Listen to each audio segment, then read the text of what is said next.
Bienvenidos, ¿cómo están? Un gusto saludarlos de vuelta. Estamos aquí en Fana Digital y en esto que se llama En Vivo, diarionucleo.com, ofreciéndoles una hora de entretenimiento con charlas descontracturadas, con compartir con gente de pergamino, con gente que tiene una historia de vida, con gente que tiene mucho para contar. Respirando clima navideño y viendo muy de cerca 2025 con este estudio espectacular que tiene aquí la gente de Fana. Agradeciendo una vez más a toda la gente que está con nosotros. Hoy lo tenemos a Mauro ahí en los controles, pero ayudado siempre por Barbie, por toda la gente de Fana Digital y por supuesto en la coordinación general y en todo lo que tiene que ver con En Vivo diarionucleo.com a Lisandro y Leandro Levenson.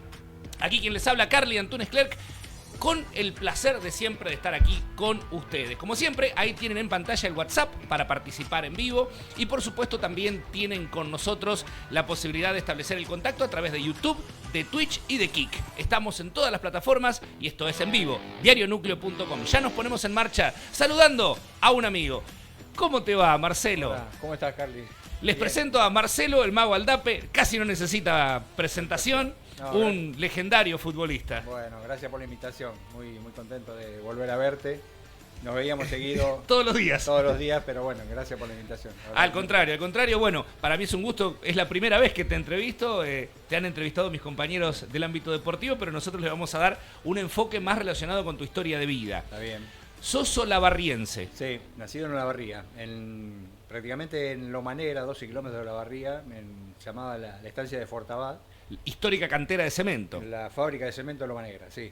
Estábamos ahí, yo viví en la estancia del mismo dueño, don Alfredo Fortabad, ahí a 3 kilómetros de Loma Negra. Y bueno, me inicié ahí en las inferiores de Loma Negra, que de chiquitito ya participaba en Babi, en divisiones inferiores. Y bueno, relacionado siempre con el fútbol, me gustaba mucho el fútbol. ¿Al fútbol te gusta desde siempre, de toda la vida? De toda la vida, sí. Empecé con los Babis ahí en Loma Negra y después hice inferiores, hasta que a los 16 años tuve la oportunidad de probarme en Boca Juniors, por medio de la Peña de Boca de allá en Olavarría. Y ¿Cómo era eso? ¿Veían ahí a los que más o menos se destacaban, claro, y decían, ¿querés venir a probarte? Exactamente, sí. Ya más o menos uno ya se destacaba en algo. Y bueno, por medio de la Peña de Boca hicieron una prueba, fuimos a La Candela a hacer la prueba con Ernesto Quillo y Gandulla, que eran los técnicos. Y bueno, ahí ya me probaron 20 minutos y bueno, ahí me dijeron que si me conseguía el pase, que ya fuera directamente a vivir a La Candela. ¿Te lo dieron? Me lo dieron hasta por ahí nomás, porque ya habían ido 2 jugadores más que eran de Loma Negra, que eran los hermanos Alves, que han jugado también en primera. Huito Alves también jugó en la selección con Maradona en el 89, cuando salió campeón en Tokio. Claro. Entonces no me lo querían dar el pase. Querían tener una reserva, sí. económica. Y bueno, como que te querían ahorrar. No, claro, querían sacar plata, o sea, claro. Querían con todo el trabajo por ahí de haberme enseñado en las divisiones inferiores, del tiempo, de los técnicos, qué sé yo, bueno, querían un resarcimiento económico por el pase. Marce, ¿y vos eras de Boca? Yo era de Boca. ¿Que te fuiste a probar a Boca? Sí, tuve la suerte, bueno, de que me hayan llamado en el principio de Boca y bueno, tuve la suerte de probarme y quedar en Boca, pero si me hubiera ido a buscar cualquier otro club...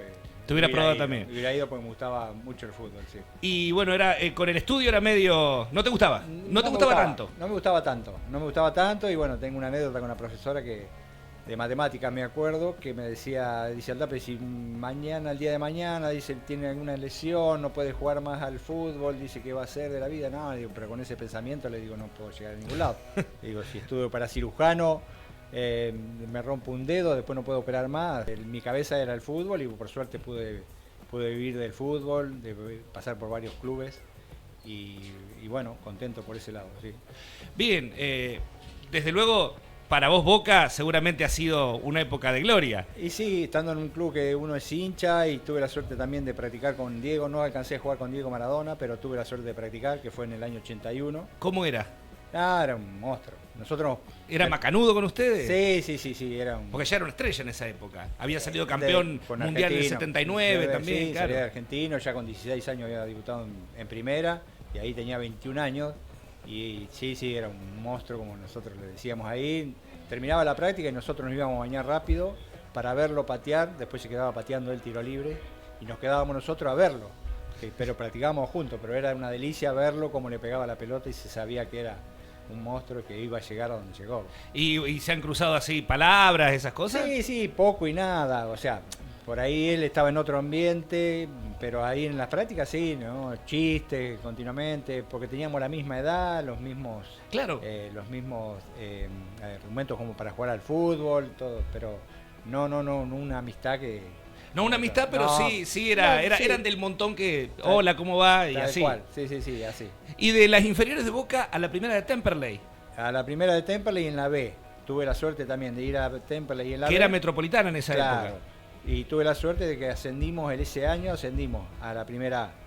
Y que se habían pateado en el año 82, fuimos a la final con Atlanta y se patearon como 26 penales para definir a ver quién ascendió. Creo que eso quedó en la historia, claro. Al día de hoy lo siguen comentando. Claro, que también estuvo en arquero en ese partido, Héctor Casé, que también jugó en Pergamino acá en Douglas, que también es muy reconocido, fue uno de los partícipes de que atajara un penal y bueno, tuvimos la suerte de ascender. Y ahí fue donde empecé a ser un poco conocido en Temperley porque eran nacional y metropolitano los torneos y tuve la suerte por ahí de hacer muchos goles en ese nacional.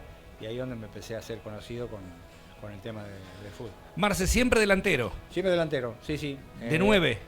Siempre un 9 retrasado. Yo de pibe jugaba de 11, era rápido y era zurdo, entonces era win izquierdo en esa época. Y después cuando fui creciendo y pasé a Temperley, un técnico me puso como un 9,5, que no era ni 9 ni 10, era un 9,5. Claro, estaba 9 atrasado o 10 un poquito adelantado. Exactamente, una cosa así, que fue el puesto que mayormente me manejaba y me gustaba, y por eso estuve cerca siempre del arco y hacía goles. La verdad que ese puesto me gustaba. ¿Estuviste jugando también en Colombia? Estuve en Colombia, después, o sea, de Temperley vuelvo a Boca, Ajá. Hago los trámites porque Temperley no me vendió en su momento a Newell, que me quería Newell para comprar, no me vendió y bueno. Después tuve la oportunidad de volver a Boca, porque ya tenía los contactos y todo, pero tuve un año que no fue bueno, que estaba Alfredo Di Stéfano, que fue el técnico de Alfredo Di Stéfano. Y después sí me voy a Colombia, a Cristal Caldas. Pero bueno, ¿te tocó igual ese año que estuviste? ¿Te tocó meter goles? No. Poco jugaba porque bueno, con Alfredo Di Stéfano no me ponía en el 9,5. Te ponía corrido. De carrilero a correr, y no era mi... No era tu métier. No era mi gusto. Y no jugaba, no participaba, entonces le dije al ayudante de campo que era Mario Sanabria, digo, mirá Mario, no me siento cómodo en esta posición. Así que le digo, preguntale a don Alfredo, pues no se podía charlar así con él. Y dice, bueno, si quiere jugar, le preguntó, y dice, si quiere jugar más adelante, que vaya a jugar a reserva. Y me mandó a reserva. Así que jugué poco en Boca. Mal llevado de aquello. Sí, tal cual, sí. Y venía con otra idea, ella venía de España, en el Real Madrid, bueno, ya estaba avanzado, pero acá no lo comprendíamos. O sea, no. Claro, de hecho no fue buena esa campaña de Boca. No. Claro. No fue buena, no alcanzamos ni siquiera, creo que estar en mitad de tabla. Había pasado la Articochea y Tapia de River a Boca y Ruggeri y Gareca a River, de Boca a River. Pero no fue bueno. ¿Y cómo fue la experiencia en Colombia? Colombia, lindo, lo que pasa es que fue un club más o menos tranqui. Mirá, una anécdota también, que ahora salió campeón, fui con Omar de Felipe, que es el técnico de Central Córdoba, que salió campeón de la Copa Argentina. Tuve la suerte de ver que son las cosas, ¿no? Él siguió de técnico y estuvimos allá con los dos chicos más de Independiente, que eran Prono y Crenco. Pero fue un equipo de mitad de tabla, pero la experiencia linda, me decía un club, porque allá son todos equipos de ciudades, no es como acá en Buenos Aires que hay varios equipos. Claro, cada equipo representa una ciudad. Había que trasladarse. Yo estaba en la ciudad de Manizales, pero linda experiencia. ¿Cuánto estuviste allá? No, un año, sí. Después vengo a Racing de Avellaneda y también ahí jugué poco, porque también siempre cada vez que había... los técnicos siempre cambiaban, había venido Rogelio Domínguez en principio, después vino Basile, cambios en el equipo y no se armaba nunca. Claro. Así que después me fui a Talleres de Córdoba, termino acá en Pergamino. Y cuando te hicieron la propuesta, el Douglas que ya jugaba en el Nacional B, un Douglas que tenía, tenía una mística. Recién empezaba. Sí. Porque había ascendido en el 86. Claro, y bueno, tuvimos el primer año y casi nos vamos al descenso. que estuvimos 88. En el 88. Y bueno, ahí después se armó un equipo que con Omar Jorge, Viaín, un equipo de grandes jugadores, que estuvimos casi peleando la punta con Huracán ese torneo, y pudimos hacer una cierta cantidad de puntos que nos mantuvo ahí en la tabla, y nos fuimos haciendo también conocidos, y la gente que venía a jugar en Pergamino, los mismos clubes decían, tenemos que ir a jugar a Pergamino, porque no ganaban nunca. Era un equipo, claro. Era un equipo duro, no ganaban 1-0, no era un equipo vistoso, pero el objetivo era sacar la mayor cantidad de puntos. Era bilardista. Era bilardista, y estaba Inomiriero de técnico, claro. Y bueno. Y quedaste como una de las figuras de Douglas. La gente todavía te recuerda, y pasaron 37 años. Sí, por suerte años. Sí, por suerte sí. La verdad que me sentí muy cómodo en esta ciudad, me abrió las puertas,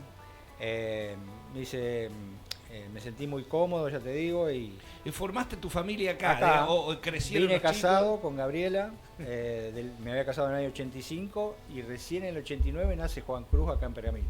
Y después en el 93 Juan Ignacio. O sea que tengo 2 hijos pergaminenses. Y todos ya te pasaron los 30. Sí, uno 31 cumple el sábado y el otro tiene 35. Así que tengo 2 pergaminenses, así que es medio difícil que me pueda ir de Pergamino. ¿Echaste raíces? Sí, tengo sangre pergaminense también, por un lado. ¿Por qué el Mago?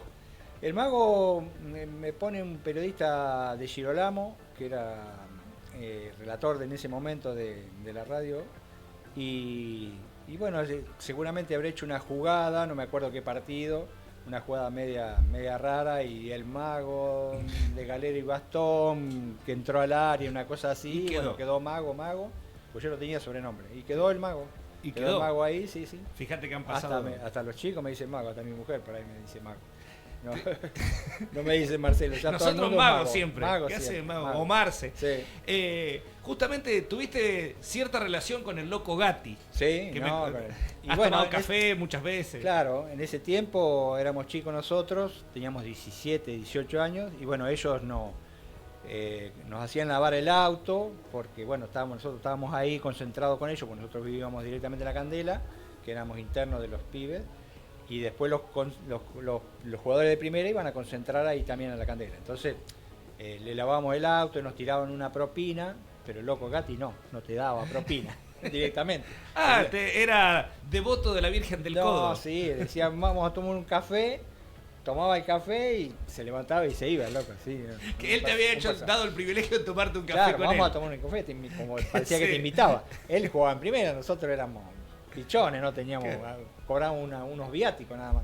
Pero sí, un personaje. Un personaje, sí. Marce, ¿qué le ves al fútbol de hoy? ¿Qué fútbol te gusta más? ¿El de aquella época, más corrido, o este de ahora que tiene técnica y a su vez también tiene atletismo? Sí, ha cambiado un poco, pero no tanto. No tanto. Yo digo que no ha levantado mucho el fútbol porque no se ha visto la técnica que debería haber en estos años de haber avanzado. No se ve la técnica, son pocos los jugadores que la tienen, y el que la tienen se va al año, a los 2 años ya lo venden. El fútbol acá de la Argentina tiene eso. Tiene valores, tiene divisiones inferiores, por ejemplo, como Vélez ha sobresalido sobre eso, porque ha sacado en inferiores varias categorías campeonas, y eso hace que surjan jugadores, como ha surgido ahora en este torneo. El año pasado estaba peleando el descenso, y con algunos jugadores de división inferiores, con el grupo y algunos que de experiencia, conformó un equipo y sale campeón. Eso es lo que se tiene que lograr, ¿no? De unir una parte técnica con una parte de experiencia, que yo creo que esa es la base. Lo que pasó a River, lo que Boca no puede encontrar.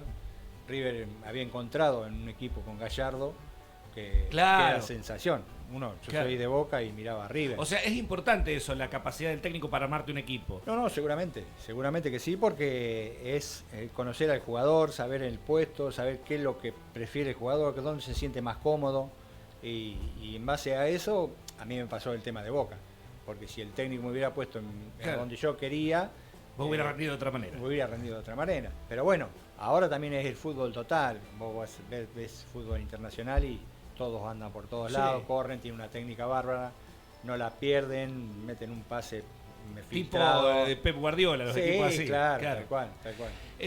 Si tuvieras la oportunidad de charlar con un pibe que está empezando, de 12, 13 años, que están llegando a las inferiores, ¿qué le recomendarías? No, tiene que estar pensando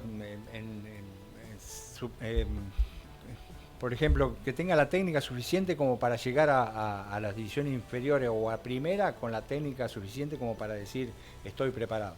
Porque por ahí se llega y uno no está preparado para meter un pase, para estar perfilado. Tendría que estar, nosotros estábamos todo el día con la pelota. O sea, todo el día con la pelota. Nosotros vivíamos en la estancia, éramos 4 chicos, pero yo me la pasaba pegándole a la pelota en una cancha de pelota paleta contra el frontón. Contra el frontón. Y por eso tenía una buena pegada. Y éramos 4 chicos en esa estancia que no tenía todo el día con la pelota. Pero bueno, yo sí me pasaba horas y horas con la pelota. Y eso es lo que tiene que tener un chico todo el día. Es medio difícil también a veces proponerle a un chico tenés que jugar al fútbol, porque está el estudio, porque pasa la profesora que yo te decía, tenía razón. Porque vos no llegás a jugar al fútbol y después ¿qué hacés? Tenés que, si en lo posible podés tener las dos cosas, sería lo ideal. No todo el mundo lo puede hacer, pero lo ideal es que el chico por ahí tenga la técnica suficiente como para llegar arriba y sea un verdadero jugador. O sea, pues después lo otro se lo podés ensamblar. La parte física, la estrategia, la técnica, va en todo ensamblado. Pero vale la pena. Sí, vale la pena. ¿Estás agradecido con lo que te dio el fútbol? Sí, por suerte pude vivir del fútbol, la verdad que pasé momentos bárbaros, así que estoy muy contento y bueno, después agradecido acá en Pergamino que me brindó, también me abrieron las puertas, a donde estoy actualmente en el canal, a Hernana Pesteguía que fue que me abrió las puertas también como para darme un laburo acá en Pergamino. Marcelo, un gusto tenerte acá, bueno. Que tengas una muy feliz Navidad, saludo para toda tu familia, tengo el gusto de conocerlos a todos y bueno, a seguir para adelante. Bárbaro. Estoy gracias por la invitación. muy contento que me hayas visitado. Bueno, te agradezco mucho. Muchas gracias. Gracias, hasta otra oportunidad. Pasó Marcelo el Mago Aldape, leyenda de Douglas, jugador de fútbol, pasó, él lo contó recién, su vida por un montón de clubes y adquirió una enorme experiencia, además de ser una persona superlativa en lo que hace a su calidad humana. Ahora vamos a charlar nos vamos del deporte a la cultura. Tomás Fernández es muy joven, es escritor, es amante de la literatura, estuvo hablando también de filosofía, es realmente uno de los baluartes que tenemos culturales aquí en Pergamino. Tomás, gracias por visitarnos. Hola Carly, al revés, gracias por invitarme. También por eso de que soy muy joven, bueno, ya cada vez más me doy cuenta que es relativo. Gracias igual por decirlo. Bueno, una vida hasta el momento con mucha intensidad, viviendo la literatura con mucha intensidad. Con mucha intensidad y en diversas facetas, digamos, porque viste que también soy profe de griego e investigador de CONICET. Lo sabía. Como decía acá Marcelo, de repente uno a lo mejor quisiera ser novelista full time o algo así, pero sabe que lo más probable es que eso no suceda, o si sucede sea por un golpe de suerte, y entonces tiene que o dar un taller literario, o ser profe, o tener otra profesión. Bueno, pero también van dentro de lo que uno hace, que le gusta, hay cosas que le gustan más y otras que le gustan menos, como vos decías recién. Y todo tiene que ver con la literatura. Esto es lo que decía Piglia mismo, o sea, imagínate, yo vivo de la literatura, pero no de los libros que publico, sino de los cursos que doy, de las charlas y demás, de las becas y todo eso. O sea que ni siquiera Piglia en cierto momento podía vivir de la literatura. El mismo Vargas Llosa, creo que en los 70 decía lo mismo. Yo tengo que ser traductor, porque si no, ya había publicado Conversación en la Catedral y demás, pero todavía él, que era una superestrella, no vivía de los libros que publicaba. Tengo entendido que le pasó algo también parecido a García Márquez. Seguro. Los latinoamericanos tienen ese problema. Y yo creo que el mismo... Tenemos. Me imagino, yo tengo entendido que María Kodama en un momento vendió los derechos de Borges por $1 millón hace un tiempo. Seguro eso es mucho más de lo que ganó Borges en toda su vida, claro, probablemente, por lo menos de regalías, seguro. Después de muerto, los escritores suelen generar mucho más que mientras están vivos, porque es una institución un poco conservadora, donde el brillo se ve muchos años después a veces. Entonces quizá de repente el que la pegó, la pega póstumamente. La idea era un poco hablar de tu vida, pero no puedo resistir la tentación de preguntarte, porque hoy en día la literatura, uno la ve, hay una calidad tremenda de autores, pero ha perdido masividad. Vos antes subías a un avión y veías mucha gente con un libro abierto. Ahora lo que ves es la gente con la pantallita. Hay mucho Y de algunos eso. están leyendo. La gente joven, los que ahora están en la secundaria, leen mucho en el teléfono Claro. o escuchan audiolibros cuando viajan en el subte. Se diversificó un poco el medio. Y lo que yo hablaba con otra gente es que no solo, como vos decís, no vemos gente que lee en el colectivo. Lo que también vemos es que está lleno de autores y que es muy fácil ser autor. Publicar en Instagram, publicar en Wattpad, publicar un libro de pocos ejemplares. Está lleno entonces de autores. Podemos llegar a todo el mundo, pero de repente, claro, no hay tantos lectores. Claro. No hay tantos lectores que compren libros, eso seguro. Sí, bueno, además se ha vuelto extremadamente costoso. En Argentina, A uno que le gusta, sí, en la Argentina. eso no pasa en todo el mundo. Yo estaba leyendo que en España hubo un repunte de la industria editorial, por ejemplo. Comparado con el estándar europeo, se estaba acercando a otros países Me alegra mucho eso. como es Francia o Inglaterra. Porque lo que pasa allá, después a la larga termina pasando acá. El tema es ese, es que los costos de los libros están, bueno, altísimos Y se llevan complica. se llevan el 10% de un salario mínimo. Porque vale 40 o 50 mil pesos un libro. Tal cual, sí. Tomás, ¿qué te decide a ser novelista? Porque escuchaba algunos que han escrito libros, la novela es un esfuerzo enorme. Porque a veces uno le pierde el hilo, le pierde el ritmo, le empiezan a sonar viejos los personajes. Para mí es mucho más esfuerzo un cuento que una novela. ¿Por qué? No un cuento, sino digamos una página de cuento que una página de novela. Porque si vos estás escribiendo una novela, por un lado te puede obsesionar un poco, te hace distraerte del resto de la vida. Creo que un novio o una novia novelista o un padre novelista debe ser muy terrible porque de repente te absorbe un montón. A mí lo que me pasa es que yo me despierto a la mañana, me pongo a escribir y si es una novela ya sé que voy a escribir porque tengo la historia en la cabeza y solo tengo que sentarme, recuperarla y traducirla a esas palabras. Si es un cuento, tener que empezar de cero es mucho más difícil porque el envío inicial a veces cuesta un poco más en llegar. Una novela, en cambio, es como ir por una autopista. Si encontraste Claro, el vos rumbo. tenés la historia y tenés que contarla. Y yo sigo un poco el consejo que daba Stephen King, que no es tanto de mi devoción como novelista, pero sí tenía... Palabra por palabra, decía él. Eso también lo decía, claro, pero en su libro sobre ser un escritor, On Writing. On Writing, On Writing. decía que una novela hay que escribirla, la primera versión en 3 meses, porque si no uno se pierde. Se olvida de los personajes, se olvida... De lo que les pasó. Claro, y yo creo que un poco es verdad. Después la podés reescribir a lo largo de 3 años o 20 años.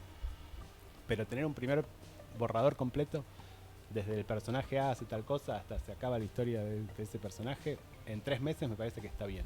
En 3 meses lo podés mantener como una unidad muy orgánica. ¿Cómo fue ver impresa tu primera novela? Fue muy lindo. Era algo que yo ya venía preparando desde hacía mucho tiempo en mi cabeza, digamos. O sea, el momento. No es exactamente que me haya sorprendido, pero fue, bueno, muy satisfactorio.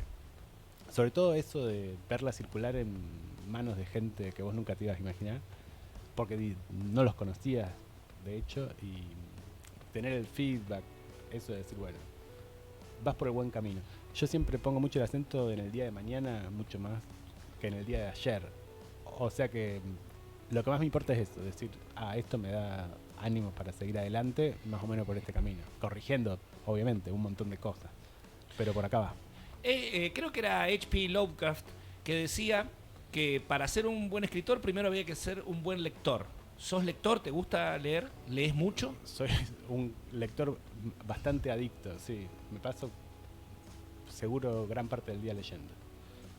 No sé cuántas horas, pero 1 hora antes de irme a dormir seguro y un par de horas en el día también. Eso solo, digamos, de lectura por placer. Después por laburo tengo que leer mucho más y también lo hago. ¿Y te gusta? Me gusta. No sé si exactamente me gusta, no me imagino una vida sin hacerlo. Claro, es como un hábito muy cotidiano. Es como comer o respirar. Sí, claro. Para vos. No me imagino irme a dormir sin leer. Llego a mi casa a las 5 de la mañana y leo un rato. ¿Y escribir cuánto tiempo escribís? ¿Escribís todos los días? Yo sé que son preguntas un poco trilladas, pero igual No, me cuesta saber cómo nace una novela. Si vos tenés rachas y escribís 10, 12 horas por día, porque hay gente que dice que eso no se hace así. Que hay que escribir 4 horas por día o 5 horas por día, siempre. Y aunque no te salga nada, hacerlo. Eso creo que es muy personal y que tiene Es que muy ver personal. con tu tendencia como escritor. Y creo que por supuesto que hay muchos tipos de escritores, pero para mí hay en este aspecto dos. Unos son los que escriben mucho rápidamente y otros son los que escriben muy poquito. Los que escriben muy poquito suelen corregir menos. Los que escriben mucho a veces tienen que corregir mucho. Yo soy de los que escriben mucho y corrigen mucho. Entonces yo me siento a escribir y puedo escribir 5 páginas en 1 hora. Ahora, si me pongo 4 horas de escribir, puedo quedar agotado para todo el día. Y de hecho eso me pasa. Y sobre todo tengo la cabeza muy puesta en la novela que estoy escribiendo. Y me olvido del resto del mundo. Entonces si tengo que hacer otros trabajos, tengo que preparar una clase o entregar un artículo, no puedo estar escribiendo una novela también. Porque por un lado me quedo sin energía para las demás cosas y por el otro lado sin tiempo. Entonces yo creo que escribo más o menos la mitad del año. 6 meses del año escribo y 6 meses hago mis otros trabajos. Y cuando escribís le dedicás casi todo el día entonces. Le dedico casi todo el día, incluyendo tiempos donde no escribo, sino que salgo a caminar y pienso en el personaje, o hago yoga y pienso en cómo sigue la trama. ¿Sos de grabar? Mucha gente usa la costumbre de que se le ocurre una idea y la graba. Bueno, eso me pasa. Ahora estoy bastante activo con Instagram. Claro. Y 2x3, por ejemplo, vas en el auto, se te ocurre una pequeña frase, no la podés escribir y ahí sí, esa la grabo. La grabás para que no se te vaya. Estoy usando el grabador. Para que no se te vaya la idea tampoco. A mí me parece que una buena formulación se va, fácilmente te lo olvidas. Si estas son las palabras y no otras, es bueno grabarlas. Las ideas generalmente si son buenas, o sea, buenas no sé, pero si me van a servir me quedan. ¿En qué estás trabajando ahora? Ahora estoy empezando con una novela que tiene que ver con el mundo ruso en Argentina, que es un tema que a mí siempre me fascinó un montón. Tuve la suerte de ser compañero de escuela de una chica nacida en Moscú, una rusa argentina, bilingüe totalmente, que después me enseñó ruso. Yo viví también un tiempo en Moscú y ese cruce siempre me pareció súper interesante. Bueno, ahora me llevas a eso. ¿Cómo es una cultura que en muchas cosas es diferente y en otras se parece? Yo no estuve, pero mi mamá estuvo en Moscú y me contó que a veces te sentís hasta como en casa. Lo que tienen para mí los rusos es que son muy hospitalarios, sobre todo con los extranjeros. Esta amiga mía que era rusa, cuando iba a Rusia no la trataban tan bien como a mí me trataban muy bien, en gran parte por ser extranjero. Entonces en cualquier lugar al que vayas, a lo mejor te invitan a la casa, te invitan a cenar, después no te dejan ir, te dicen no, toma otro trago más, quédate un ratito más. Un vodka más. Un vodka más. No importa que no se entienda uno bien con la gente, aunque sea por señas se termina comunicando. Y son una cultura muy lectora, y ahí vos lo ves que no es algo de los países históricamente tan fuertes como Inglaterra o Estados Unidos o Francia o Alemania. En lo que es, claro, la cultura occidental, pero tenés bueno, Dostoyevsky. El tema es ese, que son un continente en sí mismo tan importante a lo mejor como Europa entera. Claro. Y si vos empezás a leer la literatura rusa un poco en orden, desde Pushkin, que es como el Shakespeare o el Goethe, hasta Gogol, que era el que hacía cosas humorísticas, Dostoyevsky con toda la cuestión existencial y los dramas humanos, a veces pequeños, a veces no tan pequeños, Tolstoy con el realismo europeo ya explotando, y Chekhov con la humanidad renaciendo de una manera muy misteriosa. Esos son solo los grandes. Después hay otros que quizás son igual de grandes pero no tan conocidos. Esa riqueza, bueno, es poco común. Y es eso, es que como el país es un continente por su extensión, también su literatura es un continente. ¿Y te estás dedicando ahora entonces a estudiar la colectividad rusa en Argentina? Más que estoy buceando un poco en recuerdos que tengo. No es que me interese específicamente tanto. Vieron que ahora la diáspora es impresionante, está lleno de ucranianos y de rusos por la cuestión de la guerra, madres que vinieron a parir. Hay montones de eventos rusos ahora en Buenos Aires. Hay ferias en colegiales, que es donde vive mi hermana, hay boliches o bares, teatro, hay de todo. Pero a mí me interesa un poco más lo que pasó antes de esto. Cuando yo estaba viajando a Moscú y cuando conocí a algunas personas rusas en un momento particular de la historia. En eso estás trabajando Estoy ahora. trabajando en eso, no tanto en reconstruir lo que está pasando ahora, sino en reconstruir lo que me pasó a mí o tuvo que ver con mi vida desde 2016 hasta ahora más o menos. Estuviste también realizando una actividad muy linda en la Biblioteca Menéndez.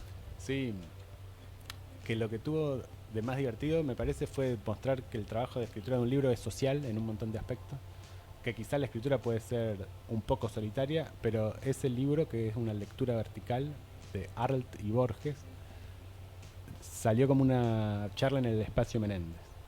Vamos por partes. Vamos por partes. ¿Qué es una lectura vertical?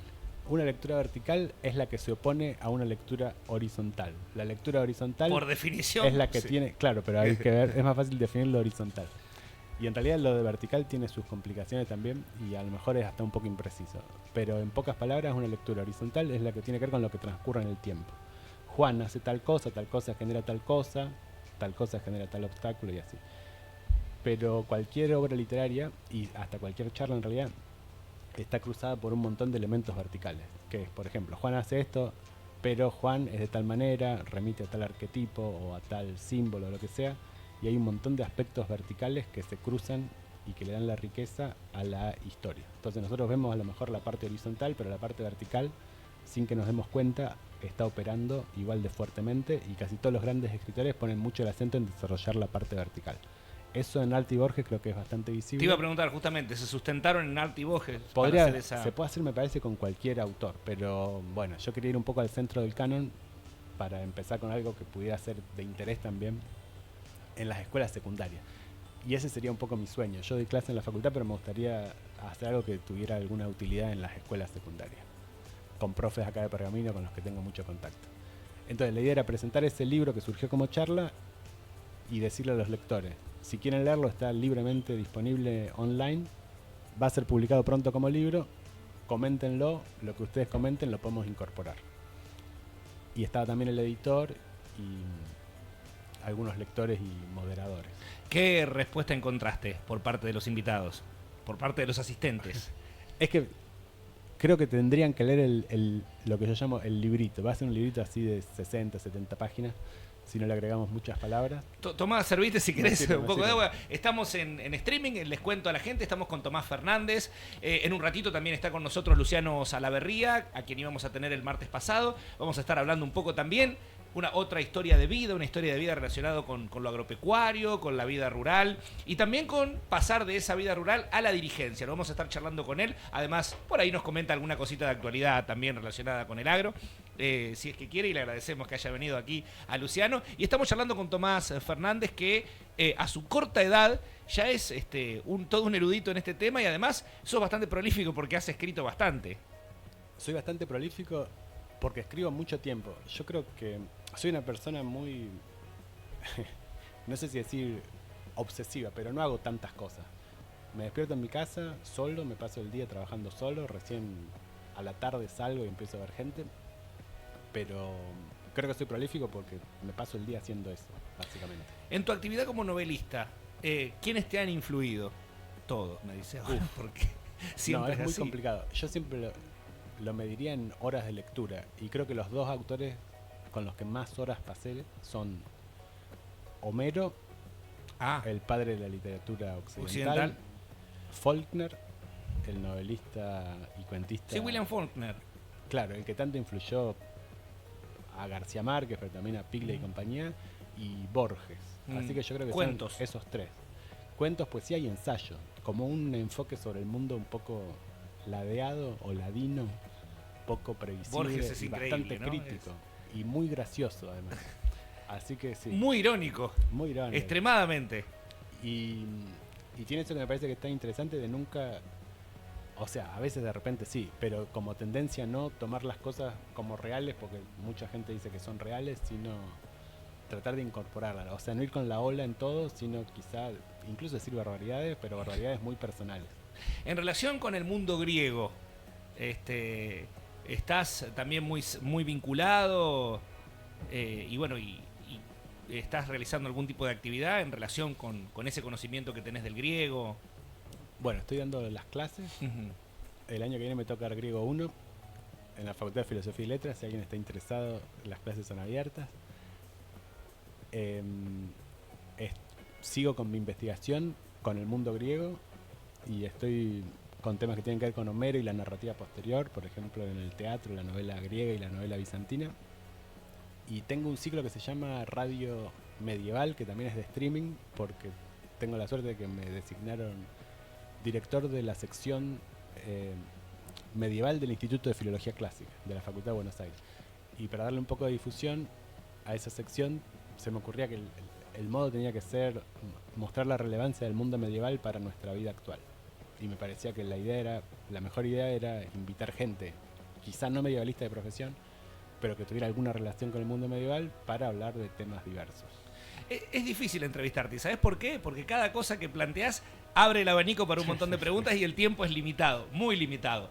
Así que simplemente agradecerte, pedirte brevemente que nos cuentes acerca de tu trabajo en el CONICET y bueno, y seguramente te invitamos para lo que va a ser el año que viene y todo lo que va a ser en vivo diarionucleo.com. Me encantaría, cuando quieran.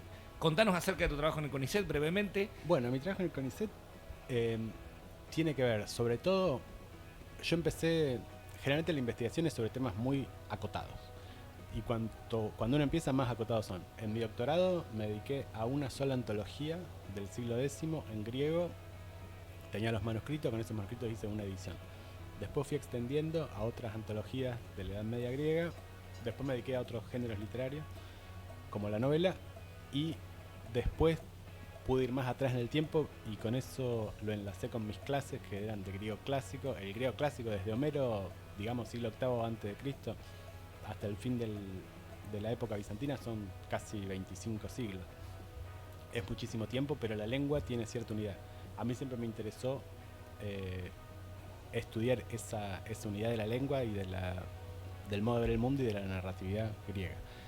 Así, en 2 palabras, mi trabajo como investigador es más que nada leer textos, tener un marco teórico para ver por qué lado abordo esos textos y escribir artículos para difundir esos textos y mi visión sobre esos textos. Tomás, muchísimas gracias por tu presencia aquí en vivo, diarionucleo.com. Gracias, Oscar. Gracias. Y muchas felicidades, por supuesto. Felicidades para todos. Así pasó Tomás Fernández, bueno, ya lo conocieron, escritor, conocedor del mundo del ruso, del griego. Bueno, vamos a ir ahora rápidamente. Es una pena, ¿no?, que tengamos tan poco tiempo porque todo es muy enriquecedor, la charla con Aldape, la charla con Tomás Fernández, y vamos a cambiar ahora, vamos a ir al mundo de la producción, pero también del arraigo, también de lo familiar, como es el caso de nuestro amigo Luciano Salaverría. Luciano, gracias por estar aquí en vivo de diarionucleo.com. No, por favor, gracias a vos y perdón porque bueno, se me complicó el martes y no pude llegar. Bueno, es el hecho de estar trabajando en el campo, ¿no? Sí, el problema es que ahora los días se alargaron, entonces viste, como que por ahí perdés noción a la tarde del horario, entonces por ahí mirá y son las 6 de la tarde y te voy a tener el sol arriba, viste, Vos decís son las 4. Claro, viste, generalmente los horarios estos 6, 5, 6, 7 de la tarde en el campo son complicados porque más en verano, porque son los horarios donde baja la temperatura, entonces claro, ¿viste? De más trabajo. Luciano, nacido, criado en el campo. Sí, bueno, yo vengo en mi familia toda tu familia, por las 4 partes del campo. Creo que por parte de mi viejo, no sé, somos la 6ª generación, creo. Yo, viste, perdí un poco el rubro no el rubro, sino el árbol, quién fue el primero que vino. Y yo nací, me crié hasta los 13 años y viví en el campo, sí. Y después, bueno, vengo siempre. Sí, pero claro, y dedicado a la actividad agropecuaria. Sí, pero hasta los 13 años viví en el campo y fui a un colegio de campo, una escuela 26 de Halle. Claro, aquí en la zona del partido de Pergamino. Claro, que sería lo que es Guerrico, en la zona de Guerrico, ahí es una escuela rural que hay adentro en el campo. De esa vida rural que vos viviste desde muy chico, ¿ha cambiado hoy? Porque uno ve que hay menos escuelas rurales, hay menos arraigo rural, la gente del campo con las comunicaciones, las pick-ups han mejorado cualquier cantidad, entonces la gente deja el campo, también un poco por el tema de seguridad. Sí, no, aparte también ha cambiado mucho. A ver, cuando nosotros éramos chicos no había nada, la tecnología que hay hoy no existe. Hoy los chicos los llevan al campo y están un día, 2, el tercer día se quieren volver, porque la realidad es eso, la conectividad, bueno, la parte de seguridad, muchas cosas han hecho que muchos de los jóvenes se vayan, sea cada vez más difícil el arraigo en el sector agropecuario. Por eso los pueblos, no parecen muy lejos, andar a los pueblos de campaña alrededor de Pergamino y cada vez pasa lo que pasa en Europa, los pueblos se hacen cada vez de gente más vieja. Claro. O sea, con menos cantidad de gente y gente más grande. Claro, eso es lo que está dándose, y es un fenómeno entonces global. Sí, es global. Y acá en Argentina más con el tema de conectividad. Es una de las principales cosas por las que los jóvenes se van, es la falta de conectividad. Hoy vos salís de Pergamino, sí, dentro un par de kilómetros y te quedás sin señal. Te quedaste sin señal. Es cierto, es cierto. Y bueno, y algún recuerdo de que te despierte ese cariño por el campo, eso de sentirlo? Porque yo he hablado muchas veces con vos y eso se percibe en el diálogo. Sí, yo me crié, o sea, tengo un montón de recuerdos. Con mis primos nos criamos en el campo a 50 metros. Claro. Siempre. Después, bueno, por parte de mi mamá tenía un almacén de campo, para Geliera. Y también de ir de chico toda la vida, historias, los bailes que se hacían antes. El último fue, no me acuerdo qué año fue, el accidente de Cromañón. De ahí, 2004. Bueno, hasta ahí se hicieron los bailes 31 de diciembre, por ejemplo, lo hacía mi abuela, era la que estaba atrás de todo eso. O sea, todo relacionado con anécdotas, mil. Y amigos, muchísimo, que de chicos nos pasábamos los fines de semana yéndonos al campo a jugar a los domadores o a, qué sé yo, cosas muy comunes que se hacen en el campo. Es distinto a la ciudad. Y de ahí pasar a lo dirigencial, en una época en la que no es fácil, porque antes creo era más sencillo encontrar gente comprometida con alguna causa.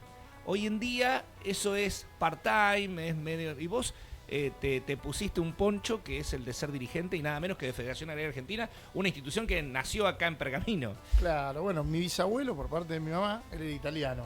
Él se vino de Italia y en la época cuando Noguera arranca con lo que era el Grito del Corta, que la mayoría fueron descendientes italianos, la Federación Agraria arranca con el 80% de descendientes de tanos.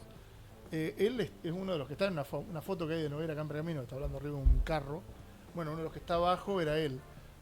O sea, por parte de mi mamá, mi bisabuelo fue socio del primer momento. O sea que eso también en la sangre. No, sí, pero después, bueno, mi viejo también fue dirigente de Federación Agraria, él estuvo en la comisión. Y yo arranqué muy chico en la juventud. De mano de varios dirigentes, que yo en su momento estaba Hugo Michetti, Héctor Boldrini, Jorge Solmi, bueno, un montón, había López Canera. Arrancamos muchos jóvenes juntos y muchos fue un producto también de lo que fue el conflicto del 2008. 2008, claro. Eso fue donde lo que más te veíamos a vos también. hizo que muchos participáramos los jóvenes. Te vimos varias veces a vos ahí. Y yo participé mucho. Participando mucho, sí, y además con mucha convicción.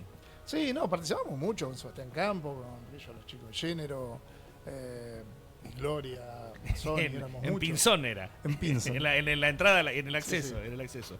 Después, bueno, es cierto, ahí había un grupo grande de jóvenes que en ese entonces tendrían 20 y pico, 30. 21 en el caso mío. Claro, bueno, era mucho más joven. Sí, pasaron unos cuantos años ya. Han pasado unos cuantos años y parece que hubiera 21, sido 22, hace... ya no, pero, sí, 21. Ha pasado mucho y parece que hubiera sido hace muy poco, pero eso generó un cambio en la historia argentina. Hoy tenemos, por ejemplo, gente que proviene del sector agropecuario y ocupa cargos electivos, algo que no ocurría antes de 2008. Bueno, pero fue lo que abrió. General, eso abrió en todas las entidades, ¿no? En Federación Agraria. Pasó en la Rural, en CRA, en Carvap, que como que la gente empezó a involucrarse un poco más, ya sea dentro de la entidad o por fuera, de la parte de los que fue autoconvocados también. Es bueno, la gente tiene que participar, porque yo siempre digo, bueno, por ahí muchas veces nos quejamos, cualquier cosa, vamos para no nombrar a nadie, ponerle el programa de radio, no funciona, no sé qué, pero nadie viene a plantear la problemática, ¿me entendés?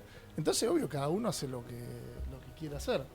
Y en las entidades pasa lo mismo, los dirigentes muchas veces nos equivocamos, pero pues los mismos socios no te presionan o te guían para que, viste, decir, andá por acá, seguramente pasar, bueno, los chicos que hablaban de la literatura, uno se basa en lo que leyó ponerle, tenés tus pilares, que decía él, Borges, los que leyó, nosotros tenemos los dirigentes con los que nos formamos muchas veces. Yo arranqué yo fui director nacional de juventud en Federación Agraria con Eduardo Bussi, en la época estaba Eduardo Bussi, y eso me dio un montón de amigos en todo el país, de una función de ir a recorrer, a ver problemáticas, conocer otras realidades. Vos viajaste por todo el país, Sí, con Bussi. Sí, por todos lados. Y después fui varias veces como representante de Federación Agraria a la Coprofan. La Coprofan es una organización que está en Uruguay, la sede está en Montevideo, que la integran todos los países de América del Sur y el Caribe, que es sede de la FAO, que la FAO está en Roma. Y Federación Agraria es la única entidad de Argentina que integra la Coprofan. Y en una época un año fuimos los representantes de la juventud, tuvimos la silla de juventud, la representaba Argentina. Y bueno, eso les dio oportunidad también de viajar, conocer gente de otros chicos de otros países. O sea, para vos fue muy enriquecedor. Sí, la verdad sí. siempre, depende cómo cada uno lo aprovecha. A mí me enseñó un montón de cosas, más allá de lo que es conocer gente, pero te enseña otras culturas, otras realidades, que eso es maravilloso, ¿viste? Porque salís del frasco en el que uno está, ¿viste? Lo abrís, es como cuando viajás. Yo siempre digo, la mejor forma de abrir la mente es viajar, ¿viste? Porque vos ves otras culturas, otras realidades, ves otras cosas. Claro, sí, desde luego. Las entidades es lo mismo. Depende cómo cada uno lo quiera aprovechar. Te encuentra en una época de cambios, de renovación en la Federación Agraria, en algunos casos forzada por lo que pasó con Achetoni, pero en una época donde hay dirigentes nuevos, tanto a nivel nacional como a nivel local, gente joven. No, sí. Bueno, Carlos tuvo, por la desgracia del accidente, de igual manera no hubiera podido renovar por una cuestión de estatuto que te permite tantos periodos, pues te tenés que correr. Y podés volver de vuelta, pero por lo menos te tenés que correr un año. Él ya este año cumplía su mandato y no podía ser reelecto. Andrea es la primera mujer que conduce una entidad agropecuaria. De la filial de acá de Pergamino la apoyamos. Varias de las filiales de la provincia de Buenos Aires, siendo que el otro candidato era de Alcorta, que pertenece al distrito 7, que somos nosotros, que es lo que es norte de Buenos Aires y sur de Santa Fe. Pero Mar ya es un tipo que viene de muchos años, ¿viste? Ya está bueno los cambios. Yo siempre digo, el cambio es bueno. No importa la edad del que cambie, del que venga, sino que cambiar Aunque sea por otro de la misma edad, pero el cambio. Más grande, no más importa, grande inclusive, pero claro. que cambie porque cambia. Al cambiar la persona, cambian hacia dónde querés ir. Porque vos tu programa lo vas a llevar para un lado, y mañana va a venir él y lo va a llevar para otro, y después... En las entidades tiene que pasar lo mismo. Tiene que tener un ciclo. Yo siempre digo, tendrían que durar los cargos, ponerle como son los cargos electorales. Si vos querés 8 años como máximo y chau. Y no que hay casos que están... Sí, y eso ha redundado en deterioro para la propia entidad. Deterioro para todas las entidades. Eduardo Bussi se fue con un desgaste terrible y tuvo 14 años. Eso tendría que haber ido varios años antes. Para el centenario de Federación Agraria se tendría que haber ido mínimo 3 años antes de lo que se fue. Por él. Es cierto, su figura se fue como eclipsando. Claro, porque llega un punto que vos te desgastás tanto, como que ya se... ¿Qué es lo que pasa cuando vos mirás muchos dirigentes de entidades gremiales? De cualquiera. Que hace 20, 30, 15 años que están ocupando un cargo. Bueno, todo tiene que renovarse. Está bueno la renovación. Te vuelvo a repetir, no precisa ser uno más joven, puede ser uno más grande. Pero el cambio ya de ver... Yo siempre digo, tiene que venir alguien nuevo también, acá en Pergamino, en algún momento. O sea, es que yo desconocía mucho de eso, después pude ir aprendiendo, como todo, ¿no? Con el transcurso. Pero me ha tocado ver varios dirigentes o gente conocida que ha tenido que dejar la actividad agropecuaria por situaciones económicas. ¿Cómo es hoy producir? ¿Sigue siendo muy complejo? ¿Están siempre al borde de caerse como les pasaba? Bueno, muchos conocidos tuyos también, dirigentes de Federación Agraria. Y mirá, es complicado, porque más... en Argentina ya de por sí venimos con desventaja con los países vecinos. El productor agropecuario, el agrícola, una cuestión ya con las retenciones. Claro, por el peso impositivo. Que no lo tiene el resto. Ya vos te sacan el 37% de lo que producís.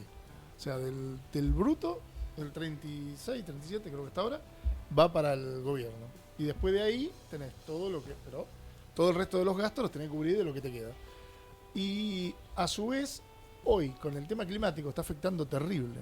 Porque si bien ahora empezó a llover un poco, pero venimos con poca lluvia. Ya hoy está seco. Sí. Terrible, ¿eh? Vos mirás los maíces, ya se empezaron a cigarrar. Cayeron 2 gotas. En la peor época, porque uno está en flor y armando el grano. O sea, si no llueve, ese maíz va a tener un grano chiquitito. Y con lo que es ganadería, que es lo que hago yo, por ejemplo, también. Porque por más que hoy te empieza a llover, el pasto no nace de un día para el otro. Y los costos de producción, eso se aumenta terriblemente, porque vos alquilás un campo, pero si ese no te llueve, a su vez le tenés que poner comida para que el animal esté. O sea, es todo gasto extra y los números están muy finitos. Hoy casualmente me hacía una nota a otro programa y ya estábamos charlando y me decía cómo estaban los números. Y le digo, mirá, la ganadería aumentó ahora un poquito, pero muy poco lo que va del año, igual que el cereal bajó ahora. Creo que estaba al mismo precio que estaba a principios de año. Claro, hoy. Para colmo, ¿no? Claro, pero todo subió. Vos hoy vas a comprar un kilo de vacío, lo vi el fin de semana en una carnicería que fui a comprar, valía 13.000 y pico pesos. Y a nosotros nos pagan 2.000 y pico el kilo. O sea, la diferencia, como siempre en este país, la hace el intermediario. Eso es lo que siempre me han dicho todos los dirigentes de Federación Agraria a los que he tenido el gusto de entrevistar. Y uno se pregunta por qué. Pero eso es fácil. Le pasa al productor tambero. Pero eso vos lo podés ver fácil. Vos andate a la feria de Giacomo, que tenés una cada ¿Qué? 15 días, Sí. mirá el precio del gordo cuánto está y sacá la diferencia cuánto está la carnicería. Bueno, hay alguien que entre el precio que lo paga y al que vos lo pagás, se hizo el negocio. Porque al productor llevar un animal gordo te lleva 1 año y medio o 2. Y el tipo que lo compra en la feria, lo mata y a la semana está en la góndola, el que hace la diferencia. Siempre fue así, en todo. Hoy me reía porque veía un productor que hacía una propaganda, un paquete de polenta. Y decía lo que llevaba, que era solamente el 10% de producto. O sea, el maíz equivalía al 10% del valor del kilo de polenta. Y decía, explíquenme dónde está la diferencia. O sea, porque vamos a esto. Le están pisando el 90%. lo hacían o sea, yo te agrego el 90% y ahí lo que te Pero estoy eso- vendiendo vale el 10%. Claro, esos son los intermediarios. Vos tenés, ponele, ahí tenés el que es molino, lo que lo embolsa, el que lo distribuye. el que- Y en otros lugares no existe esa diferencia tan grande. Puede haber, pero no sé si hay tanto. Como Claro, porque están yo te más digo, repartidos. Yo te puedo hablar de lo que es la carne, que vale el kilo, ¿no? De gordo hoy está a 2.800, creo. El gordo, 1.800, 2.900 pesos el kilo. Y vos lo pagás 13. Bueno, esos 10.000 y pico pesos, ponele a 3, si querés, a 10.000 pesos de diferencia.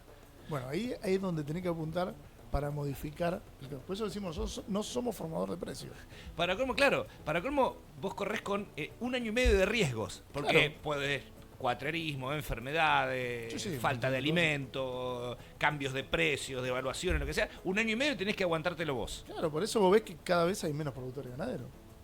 Vos lo mirás y lo que es en la zona, más en Pergamino, que no es una zona agrícola, dice que es Claro. más que ganadera, si bien hay muchos campos ganaderos, pero es cada vez menos ganaderos. Y con esto de cada vez llueve menos, se están trabajando campos ganaderos para la agricultura.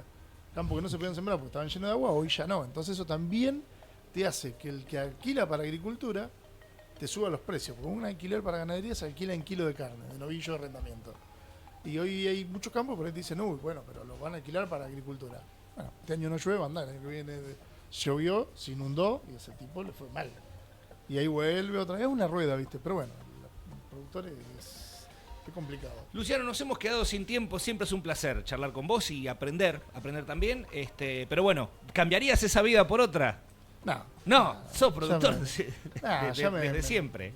Yo me crié, me encanta ir con mis hijos al campo, lo disfruto, mi señora. Sos muy familiero también. Sí, yo ando mucho con mis nenes, los llevo de bebé, tengo fotos con el huevito en medio del campo, o sea, lo llevo permanente. Tu amigo Mariano Villeta también, anda siempre con, Mariano, sí, con los chicos. nenes arriba. Pero bueno, pero es muy común de todos los que sea del sector agropecuario que anden con los hijos en las máquinas, o a caballo o con la maquinaria.